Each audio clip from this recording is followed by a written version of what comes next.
सो आज जो हम टॉपिक पढ़ने वाले हैं दैट इज़ एरिथ्रोपोइसिस, जो कि बहुत ही ज़्यादा इंटरेस्टिंग है। और इसमें हम पढ़ने वाले हैं कि जो रेड ब्लड सेल्स जो हमारी बॉडी में होती है उनका प्रोडक्शन कैसे होता है। ये तो पता ही है बोन मैरो में होता है, लेकिन कैसे होता है उसका प्रोडक्शन।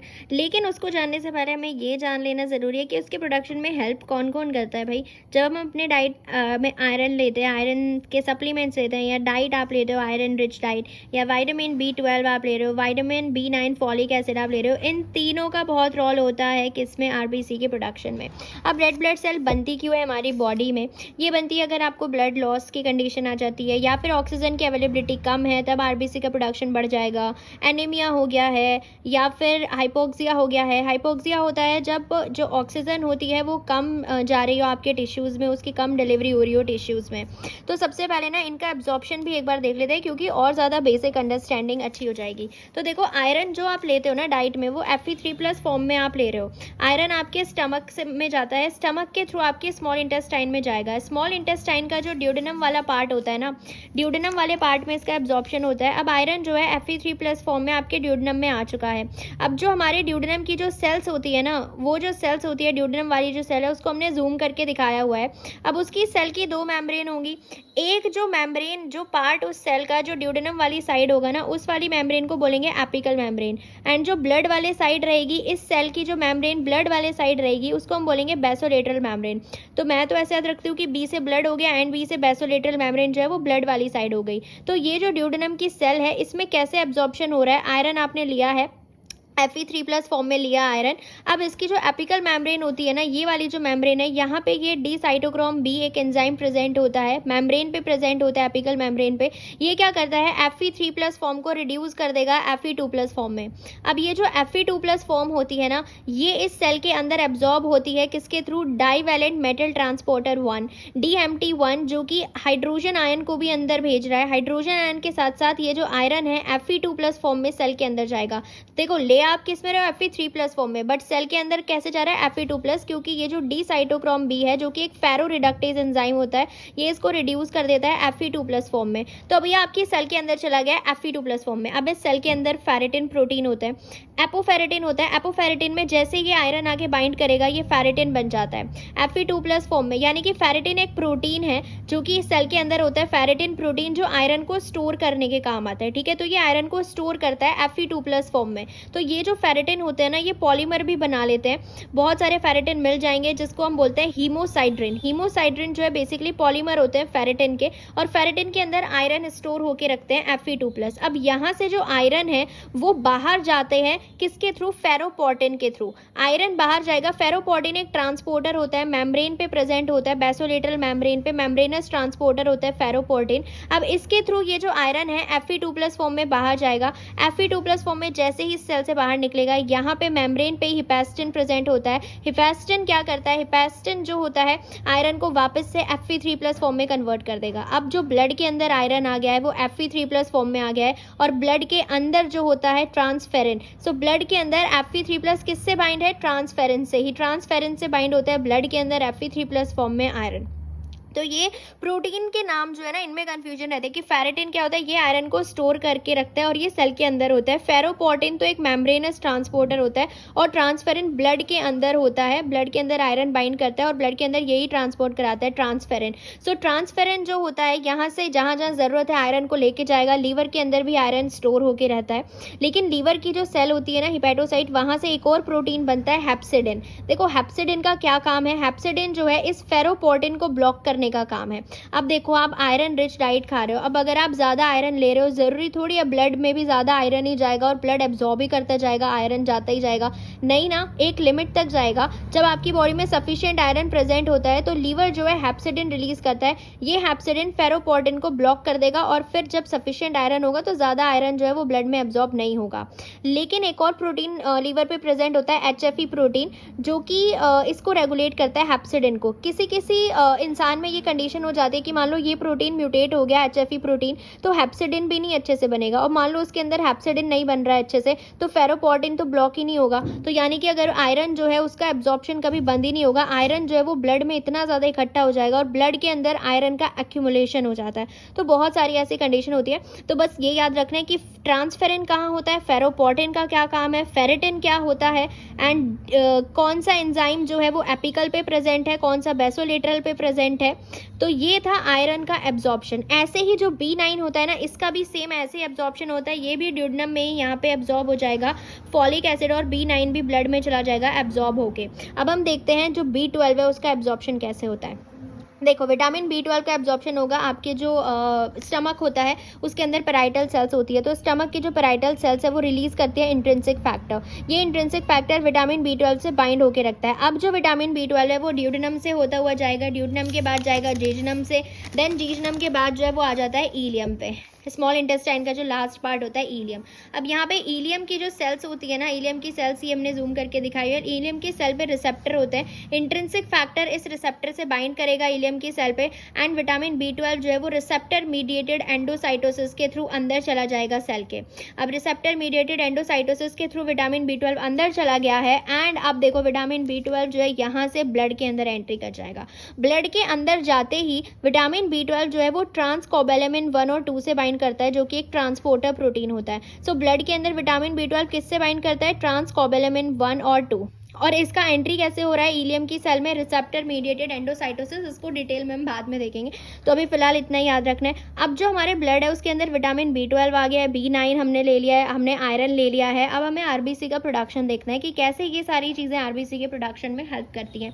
एक जो बहुत इंपॉर्टेंट है which is very very important, kidney. Kidney का क्या रोल होता है भाई, किडनी की जो सेल्स होती है ना, इसको जूम करके दिखाया हुआ है, अगर आपके ब्लड में ऑक्सीजन की कंसेंट्रेशन, अगर ऑक्सीजन की अवेलेबिलिटी कम है ना, ऑक्सीजन की कंसेंट्रेशन अगर कम है, तो किडनी के अंदर एक फैक्टर जो है ये एक्टिव हो जाता है, हाइपोक्सिया इंड्यूसिबल फैक्टर, HIF। अब जैसे ये HIF एक्टिव होगा ना, ये क्या करेगा, जो जीन है ये एक ट्रांसक्रिप्शन फैक्टर होता है, ये इस वाले जीन पे जाके बैठ जाएगा, ईपो जीन पे। ईपो जीन पे जैसे कि जाके बैठेगा, इस जीन का ट्रांसक्रिप्शन कराएगा, इस जीन का ट्रांसलेशन कराएगा, एंड क्या बना देगा, एरिथ्रोपोइटिन। सो यानी कि हाइपोक्सिया इंड्यूसिबल फैक्टर एक्टिव हो जाता है जैसे ही ऑक्सीजन कम हो जाता है, और वो क्या प्रोटीन बना लेगा, एरिथ्रोपोइटिन। बेसिकली किडनी से एरिथ्रोपोइटिन रिलीज होता है, और ये एरिथ्रोपोइटिन ही आरबीसी का पाथवे जो है आगे बढ़ाता है, इसके बिना नहीं होगा काम, एरिथ्रोपोइटिन ज़्यादा ज़रूरी है। तो किडनी से एरिथ्रोपोइटिन रिलीज होता है, तब जो है हमारी जो स्टेम सेल होती है, hematopoietic stem cell bone marrow के अंदर, वो आरबीसी वाला पाथवे जो है स्टार्ट करती है। तो आओ अब हम उसको देखते हैं। ओके, सो अब हम देखते हैं कि जो आरबीसी का प्रोडक्शन है बोन मैरो में वो कैसे हो रहा है। देखो, ये तो हमें पता ही है कि बोन मैरो में ये स्टेम सेल प्रेजेंट होती है, हेमेटोपोइटिक स्टेम सेल, जो कि प्लूरीपोटेंट हेमेटोपोइटिक स्टेम सेल्स होती हैं। और इनका काम क्या होता है, ये एक तो माइलॉइड प्रोजेनेटर में डेवलप्ड हो जाती है, एंड एक लिम्फॉइड प्रोजेनेटर में। लिम्फॉइड वाला हम अभी नहीं देखेंगे, हम सिर्फ माइलॉइड देखेंगे, क्योंकि अभी हमें आरबीसी बनानी है। तो माइलॉइड प्रोजेनेटर से एक तो आरबीसी बनती है, एक WBC वाला जो पाथवे है वो चलता है, एंड एक प्लेटलेट वाला पाथवे चलता है। तो ऐसा क्या होता है कि जो माइलॉइड है वो सिर्फ WBC वाले पाथवे को फॉलो करती है, सॉरी, जो माइलॉइड है वो सिर्फ रेड ब्लड सेल वाले पाथवे को फॉलो करती है। ऐसा क्या होता है, देखो, माइलॉइड जो है, जैसे ही अभी बात करी थी कि किडनी से एरिथ्रोपोइटिन जब रिलीज होता है ना, सो एरिथ्रोपोइटिन ही ये वाले पाथवे को स्टार्ट करता है। एरिथ्रोपोइटिन जैसे ही आएगा तो जो माइलॉइड प्रोजेनेटर है अब वो डिफरेंशिएट होने लग जाएगा एक पाथवे में जो आरबीसी बनाएगा। तो एरिथ्रोपोइटिन के आने से ये जो है डिटरमाइन हो गई है माइलॉइड वाली सेल की अब इसको क्या बनाना है, आरबीसी ही बनानी है। तो यहाँ पे देखो ये स्टार्ट करने लग जाएगी, हीमोग्लोबिन सिंथेसाइज होना स्टार्ट हो जाएगा सेल के अंदर। अब ये हमारी सेल होती है सबसे पहले, यहाँ पे ये सेल है, ये इसका न्यूक्लियस है। दिस इज द सबसे पहली जो सेल बनती है वो होती है प्रो एरिथ्रोब्लास्ट। प्रो एरिथ्रोब्लास्ट हम इसको बोलते हैं, जो सबसे पहली सेल इसमें, यानी कि जो एरिथ्रोब्लास्ट है आरबीसी की जो प्रोजिनेटर सेल है, जो सेल है जिससे आरबीसी डेवलप्ड होगी, अब ये उसमें ट्रांसफॉर्म हो गई है एरिथ्रोपोइटिन के आते ही। अब प्रो एरिथ्रोब्लास्ट के बाद जो है दूसरी सेल्स जो ये डिफ्रेंशिएट होती है, that is basophilic erythroblast. Basophilic erythroblast हम इसलिए बोलते हैं क्योंकि अब इसमें हेमोग्लोबिन का जो सिंथेसिस है वो स्टार्ट हो गया, हेमोग्लोबिन बनना स्टार्ट हो गया है। तो ये तो हमें पता ही है कि सबसे पहले क्या बनता है, पहले एमआरएनए बनता है एंड देन हमारा क्या बनता है, प्रोटीन बनता है। यानी कि पहले क्या होगा, ट्रांसक्रिप्शन होता है। ट्रांसक्रिप्शन को ही तो बोलते हैं ना कि डीएनए से क्या बनता है, एमआरएनए बनता है एंड देन प्रोटीन बनता है। सो पहले ट्रांसक्रिप्शन होगा, यानी कि अब ये जो है हमारे एमआरएनए फॉर्म होने लगे हैं। ठीक है, सो बेसोफिलिक एरिथ्रोब्लास्ट बोलते हैं कि एमआरएनए जो है इसमें बनने लगा है बेसोफिलिक एरिथ्रोब्लास्ट में। उसके बाद ये डिफरेंशिएट होती है पॉलीक्रोमैटिक एरिथ्रोब्लास्ट में। पॉलीक्रोमैटिक एरिथ्रोब्लास्ट यानी कि इसके अंदर बहुत सारे प्रोटीन्स बन गए हैं, हीमोग्लोबिन के प्रोटीन्स बन गए हैं, ट्रांसलेशन हो गया है इसके अंदर, तो अब हीमोग्लोबिन का प्रोटीन जो है वो बनने लगा है।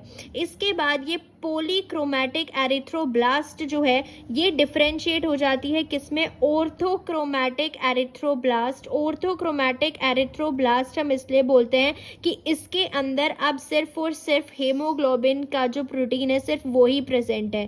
यानी कि अब इस सेल के अंदर क्या हो गया है, हीमोग्लोबिन जो है वो बनने लग गया है। हीमोग्लोबिन, बहुत सारे हीमोग्लोबिन प्रेजेंट है, प्रोटीन सारे बन चुके हैं हीमोग्लोबिन के। सो इस तरीके से ये पूरी सेल जो है ये डिफरेंशिएट होती चली जाती है आरबीसी के फॉर्म में।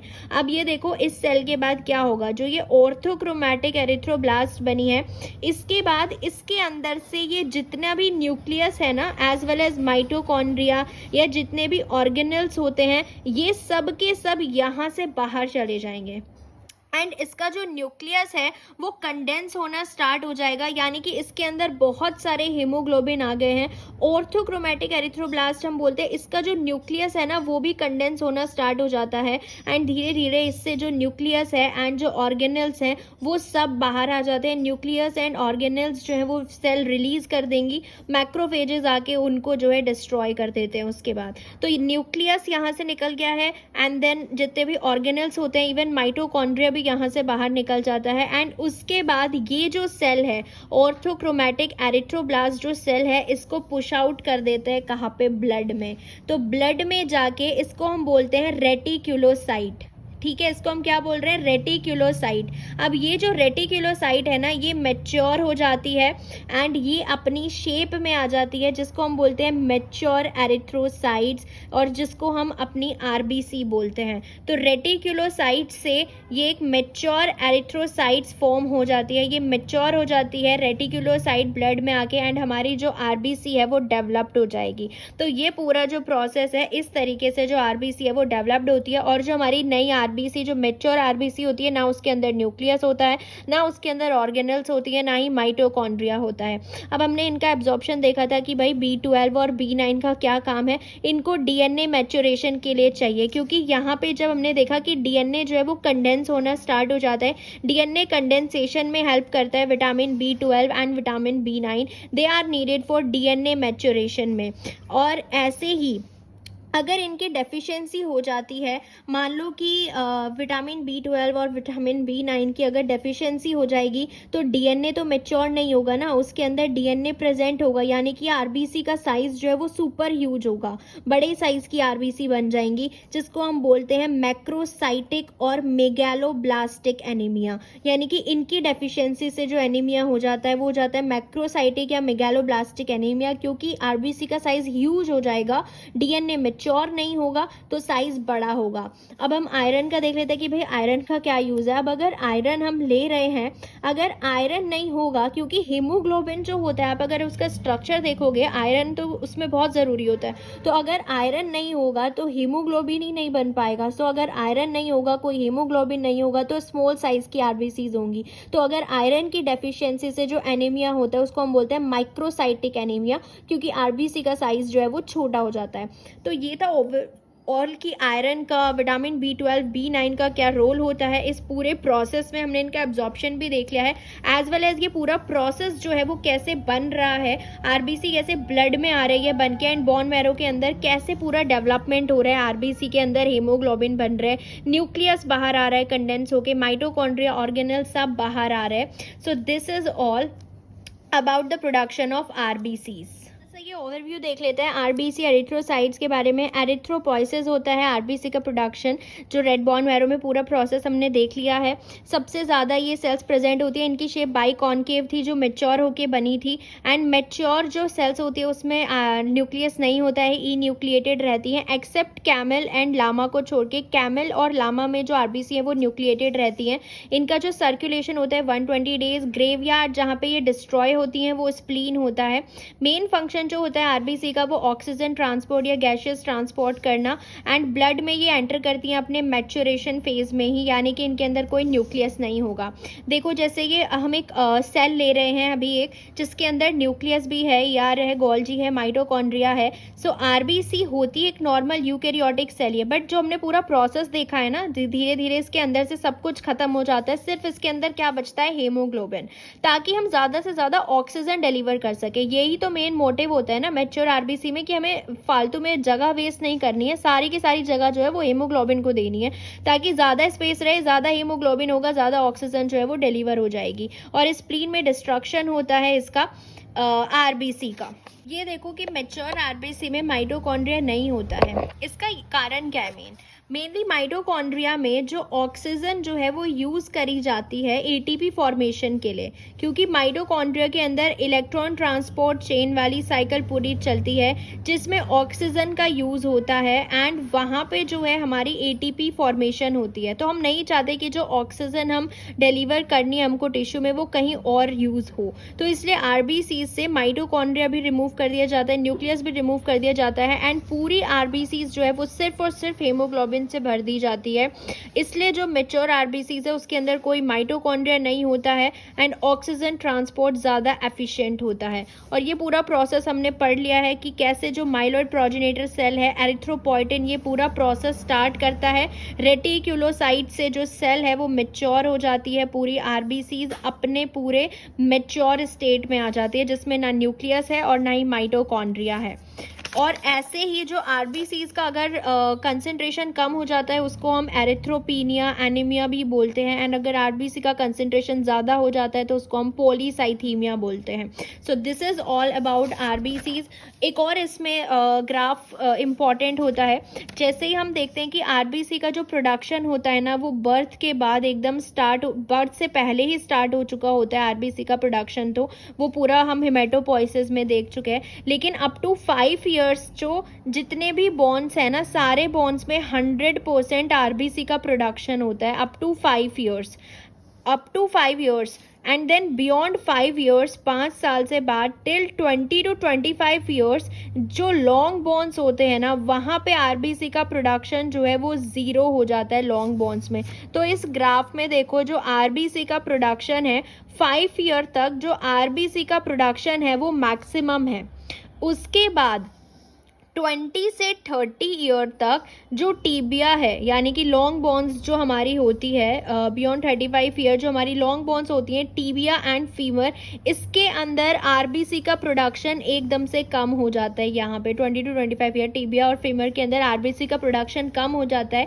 लेकिन जो हमारी रिब्स होती हैं, स्टर्नम एंड वर्टिब्रा जो होती हैं, जितनी भी हमारी मेम्ब्रेनस बोन्स होती है ना, उसमें जो आरबीसी का प्रोडक्शन है वो कभी भी ज़ीरो नहीं होता है, वो चलता रहता है. आरबीसी का प्रोडक्शन जो है वो चलता रहता है सबसे ज़्यादा वर्टिब्रा में, देन स्टर्नम, देन रिब में. तो इन मेम्ब्रेनस बोन इट डिक्लाइन, लेकिन वो ज़ीरो नहीं होता है. थ्रू आउट द एज जो है आरबीसी का प्रोडक्शन इन सब में चलता रहता है. टीबिया और फीमर जो लॉन्ग बोन्स होती है उसमें आरबीसी का प्रोडक्शन ड्रॉप हो जाता है. तो ये था आरबीसी की सेल्युलरिटी के बारे में. So this is all about RBC.